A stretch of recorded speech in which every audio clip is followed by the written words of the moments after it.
વર્ષ 2026ના જુલાઈથી લઈ અને ડિસેમ્બર સુધીના આગામી 6 માસ તમારા માટે કેવા રહેશે એ વિગતવાર આપને જણાવીશું. મેષ રાશિના જાતકો માટે જુલાઈથી લઈ અને ડિસેમ્બર મહિના ખૂબ જ ખાસ રહેવાના છે. આ રાશિમાં શનિની 7.5માંથી પસાર થઈ રહ્યા છો અને તેનો પ્રભાવ મહત્વપૂર્ણ રહેશે. મેષ રાશિ હેઠળ જન્મેલા લોકો માટે આવતા 6 મહિના ખૂબ જ મહત્વપૂર્ણ અને ફાયદાકારક માનવામાં આવે છે. દેવતાઓનો ગુરુ જૂનથી શરૂઆતમાં પોતાની ઉચ્ચ રાશિ કર્ક રાશિમાં પ્રવેશ કરશે. શનિ સાથે ત્રિકુંડ યોગ બનાવશે જે ખૂબ જ શુભ માનવામાં આવે છે. મંગળ વૃષભ, મિથુન, કર્ક અને સિંહ રાશિમાંથી ગોચર કરશે. તે જુલાઈના અંત સુધીમાં વૃષભ રાશિમાં રહેશે, જે ગુરુ સાથેના જોડાણને કારણે કેટલીક મુશ્કેલીઓનું કારણ બની શકે છે. વધુમાં રાહુ ડિસેમ્બર સુધી કુંભ રાશિમાં રહેશે, તે પછી મકર રાશિમાં પ્રવેશ કરશે અને કેતુ વર્ષના અંતમાં સિંહ અને કર્ક રાશિમાં પ્રવેશ કરશે.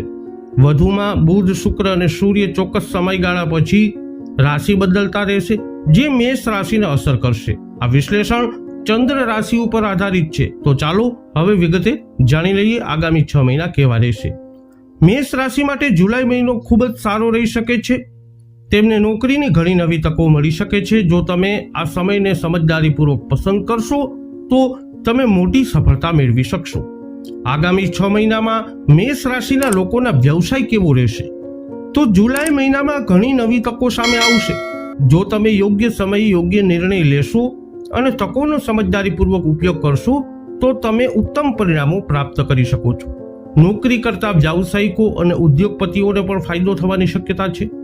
આ રાશિ હેઠળ જન્મેલા લોકોને લાંબા સમયથી રોકાયેલા ભંડોળ મળી શકે છે.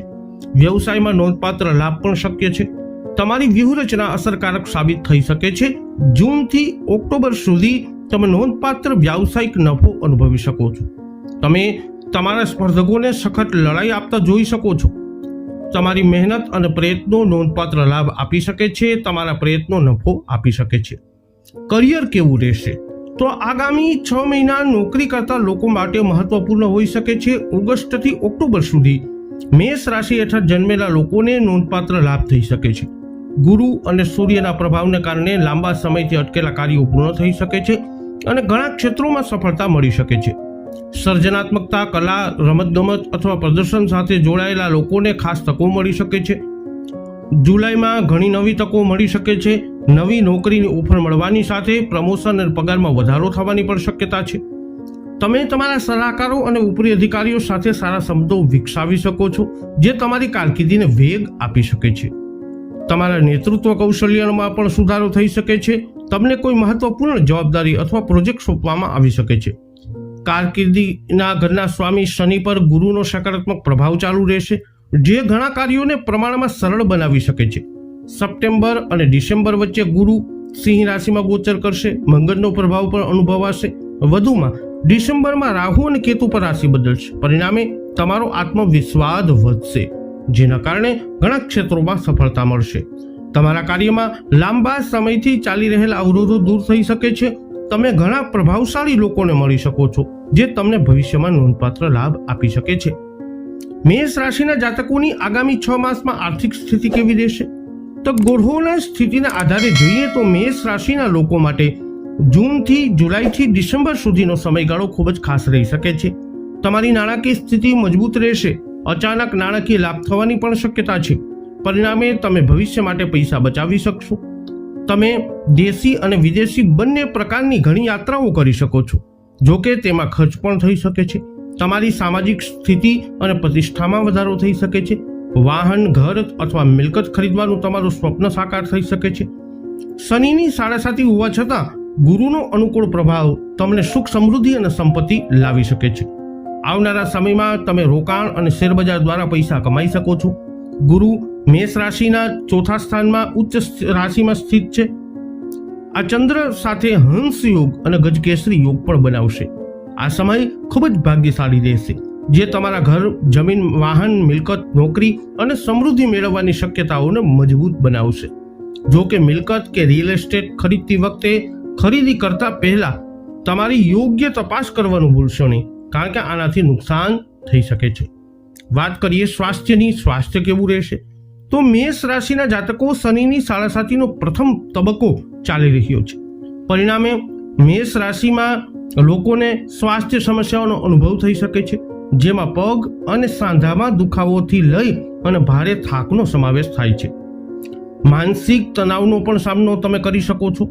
તેથી નિયમિત દિનચર્યા જાળવવું અને તમારા આહાર ઉપર ધ્યાન આપો. આ ફાયદાકારક સાબિત થઈ શકે છે. લગ્ન જીવન અને પ્રેમ જીવન કેવું રહેશે આગામી 6 માસ મેષ રાશિનું? તો જૂનથી જુલાઈથી ડિસેમ્બર સુધીનો સમય મેષ રાશિ માટે ખૂબ જ ખાસ હોઈ શકે છે. તમે તમારા પરિવાર સાથે સારો સમય વિતાવી શકો છો. ઘરમાં શુભ ઘટનાઓ બની શકે છે, જેના કારણે પરિવાર માટે આ સમય સારો રહેશે. કુંવારા લોકોને લગ્નના પ્રસ્તાવ મળી શકે છે. જૂના સંબંધો પણ વધુ મધુર અને સમજદાર બનશે. તમારું આકર્ષણ અને આત્મવિશ્વાસ તમારા જીવન સાથી સાથેના તમારા સંવાદિતા અને ભાવનાત્મક જોડાણોને મજબૂત બનાવશે. આ સમય લગ્ન માટે યોગ્ય લોકો માટે શુભ માનવામાં આવે છે અને નવદંપતીઓને બાળકોની થવાની પણ સંભાવનાઓ છે. ઉપાયોની વાત કરીએ તો આગામી 6 માસમાં તમારે ક્યાં ક્યાં ઉપાયો અજમાવવા જોઈએ? તો મેષ રાશિના લોકોએ શનિદેવની યોગ્ય રીતે પૂજા કરવી જોઈએ અને સરસવનું તેલ અર્પણ કરવું જોઈએ. શનિવારે કાળા તલ, કાળા અડદની દાળ અને છત્રીનું દાન કરવું પણ તમારા માટે ફાયદાકારક સાબિત થઈ શકે છે. આગામી 6 મહિના વૃષભ રાશિના જાતકો માટે ખૂબ જ મહત્વપૂર્ણ રહેવાના છે. ગુરુ અને શનિના પ્રભાવને કારણે તમે ઘણા ક્ષેત્રોમાં લાભનો અનુભવ કરશો, જેમાં તમારી કારકિર્દી અને વ્યવસાય પર સકારાત્મક અસર અને નાણાકીય લાભનો પણ સમાવેશ થાય છે. વધુમાં તમે તમારા પરિવાર સાથે ગુણવત્તાયુક્ત સમયનો આનંદ માણશો. 2 જૂનથી દેવતાઓના ગુરુ તેમની ઉચ્ચ રાશિ કર્ક રાશિમાં પ્રવેશ કરી ચૂક્યા છે અને વૃષભ રાશિના ગોચર કુંડળીના 3જા ભાવમાં સ્થાન પામી ચૂક્યા છે. અહીં તેઓ શનિ સાથે ત્રિકોણ યોગ બનાવે છે, જે 11મા ભાવમાં છે. આ એક ખૂબ જ મહત્વપૂર્ણ જોડાણ માનવામાં આવે છે. આમ તમે દરજ્જો અને પ્રતિષ્ઠા મેળવવા, સામાજિક સન્માન મેળવવા અને નવા સંપર્કો બનાવવાની લઈ અને દરેક બાબતોમાં મોટી સફળતા મેળવી શકો છો. જોકે વર્ષના અંતિમ મહિનાઓમાં થોડી સાવધાની રાખવી જરૂરી છે. વૈદિક જ્યોતિષ શાસ્ત્ર અનુસાર જુલાઈ મહિનાની શરૂઆતમાં એટલે કે જૂનથી શરૂઆતથી ગુરુ ઉચ્ચ રાશિ કર્ક રાશિમાં પ્રવેશ કર્યો છે. આમ તે તેની ગોચર કુંડળીના 3જા ભાવમાં ગોચર છે અને ઓક્ટોબરમાં સિંહ રાશિમાં પ્રવેશ કરશે, જે રાશિના 4થા ભાવમાં રહેશે. શનિ પણ મીન રાશિમાં રહેશે, જે 11મા ભાવમાં છે. કેતુ 4થા અને 5મા ભાવમાં રહેવાના છે. રાહુ જૂનથી ડિસેમ્બર સુધી 10મા અને ત્યારબાદ 11મા ભાવમાં રહેશે. મંગળની વાત કરીએ તો તે મેષ રાશિથી સિંહ રાશિમાં ગોચર કરી રહ્યા છે. જૂનથી ઓગસ્ટ સુધી ગુરુ મંગળ સાથે ચતુષ્કોણ યોગ બનાવશે.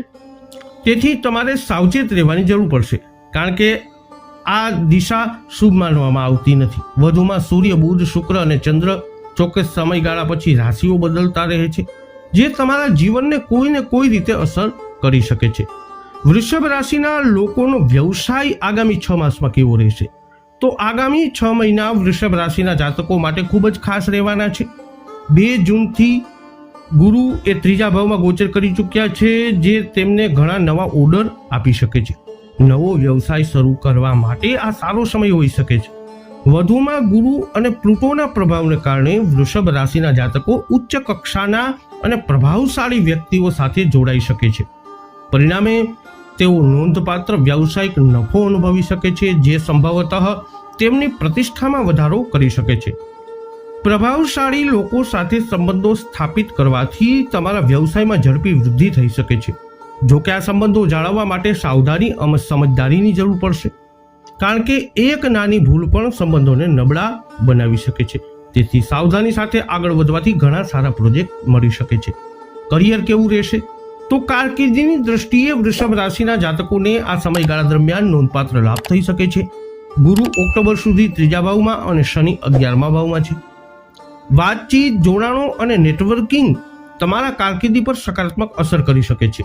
તમે ઘણા પ્રભાવશાળી લોકો સાથે જોડાઈ શકશો, જે ભવિષ્યમાં તમારી કારકિર્દી માટે ખૂબ જ ફાયદાકારક સાબિત થઈ શકે છે. જો તમે આ મહિને સ્પર્ધાત્મક પરીક્ષા કે ઇન્ટરવ્યૂની તૈયારી કરી રહ્યા છો તો સફળતાની પ્રબળ શક્યતા છે. તમારા આત્મવિશ્વાસ અને હિંમતમાં પણ વધારો થશે, જેના કારણે ઘણા ક્ષેત્રોમાં સફળતા મળી શકે છે. માન અને સન્માનમાં પણ વધારો થવાની શક્યતા છે. સામાજિક અથવા રાજકીય ક્ષેત્રોમાં સામેલ લોકો ઉચ્ચ પદ પ્રાપ્ત કરી શકે છે. સંદેશા વ્યવહાર, મીડિયા, ટેલિવિઝન અથવા અન્ય સંબંધિત ક્ષેત્રોમાં સંકળાયેલા લોકોને આ સમયગાળા દરમિયાન નોંધપાત્ર ફાયદો થઈ શકે છે. તમે ઘણી વિદેશ યાત્રાઓ પણ કરી શકો છો. આર્થિક દ્રષ્ટિએ કેવા રહેશે આગામી 6 માસ? તો વૃષભ રાશિ હેઠળ જન્મેલા લોકો માટે નાણાકીય સુખાકારીની દ્રષ્ટિએ આ મહિનાઓ ખૂબ જ સારા રહી શકે છે.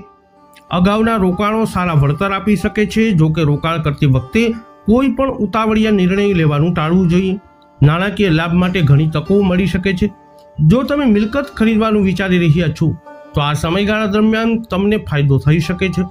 વધુમાં તમને પૂર્વજોની મિલકત સંબંધિત બાબતોમાં પણ ફાયદો થઈ શકે છે. મિલકત સંબંધિત કોઈ પણ પેન્ડિંગ કોર્ટ કેસ પણ સફળ થઈ શકે છે. આગામી 6 માસમાં સ્વાસ્થ્ય કેવું રહેશે? તો તમને જણાવી દઈએ કે દેવતાઓનો ગુરુ 2 જૂનથી 31 ઓક્ટોબર સુધી ત્રીજા ભાવમાં રહેશે. આ સમયગાળા દરમિયાન તમારા સ્વાસ્થ્ય પર કોઈ નકારાત્મક અસર નહીં પડે. જો કે તમારા આહાર, દિનચર્યા અને કસરત પર ધ્યાન આપવું જરૂરી છે. કેતુના ગોચરની પણ કોઈ હાનિકારક અસર નહીં પડે. જો કે જો તમને પહેલાથી જ હૃદય કે છાતીની સમસ્યા હોય તો સાવધાની રાખવી જરૂરી છે. શનિની ત્રીજી દ્રષ્ટિકોણ તમારી રાશિ પર પડવાથી તમને થાક અને સુસ્તી અને શરીરમાં દુખાવો જેવી નાની સ્વાસ્થ્ય સમસ્યાઓ અનુભવાઈ શકે છે. આ રાશિના સ્વામી શુક્ર પણ 6થા ભાવના સ્વામી છે, તેથી તે સામાન્ય કરતાં વધુ સ્વાસ્થ્ય જાળવશે. વૈવાહિક અને પ્રેમ જીવન કેવું રહેશે? તો જુલાઈથી ડિસેમ્બર સુધી વૃષભ રાશિ હેઠળ જન્મેલા લોકો તેમના પરિવાર સાથે સારો સમય પસાર કરી શકે છે. પરિવારમાં કોઈ શુભ ઘટના ઘટી શકે છે. જો કે 31 ઓક્ટોબર પછી ગુરુ કુંડળીના 4થા ભાવમાં ગોચર કરશે. આનાથી શનિ સાથે ત્રિવિધ સંબંધોનો અંત આવશે. આનાથી કેટલીક કૌટુંબિક સમસ્યાઓ થઈ શકે છે. જીવનસાથી, બાળકો અથવા પરિવારના અન્ય સભ્યો વચ્ચે ગેરસમજણ ઊભી થઈ છે. આવી પરિસ્થિતિમાં નાના વિવાદો મોટા વિવાદોમાં ફેરવાઈ શકે છે. તેથી ધીરજ અને સંયમ જાળવવી જરૂરી છે.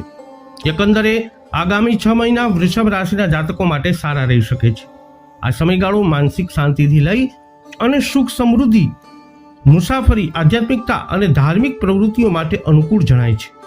ઓગસ્ટ, સપ્ટેમ્બર અને ઓક્ટોબર ખાસ કરીને તમારા માટે ઉત્તમ રહેવાના છે. ઉપાયોની વાત કરીએ તો વૃષભ રાશિના લોકો શુભ ગ્રહોની સ્થિતિ પ્રાપ્ત કરવા માટે આ પગલાં લઈ શકે છે. નિયમિતપણે સૂર્યની પ્રાર્થના કરવી, સૂર્યને સવારમાં અર્ઘ્ય આપવો, ભગવાન શ્રી રામ, ભગવાન શ્રી કૃષ્ણ અને ચંદ્રની પૂજા પણ ફાયદાકારક બની શકે છે. દૂધ, દહીં, ચોખા અને ખાંડ જેવી સફેદ વસ્તુઓનું દાન કરવાથી પણ શુક્રની સ્થિતિ મજબૂત થઈ શકે છે અને તમને લાભ મળી શકે છે.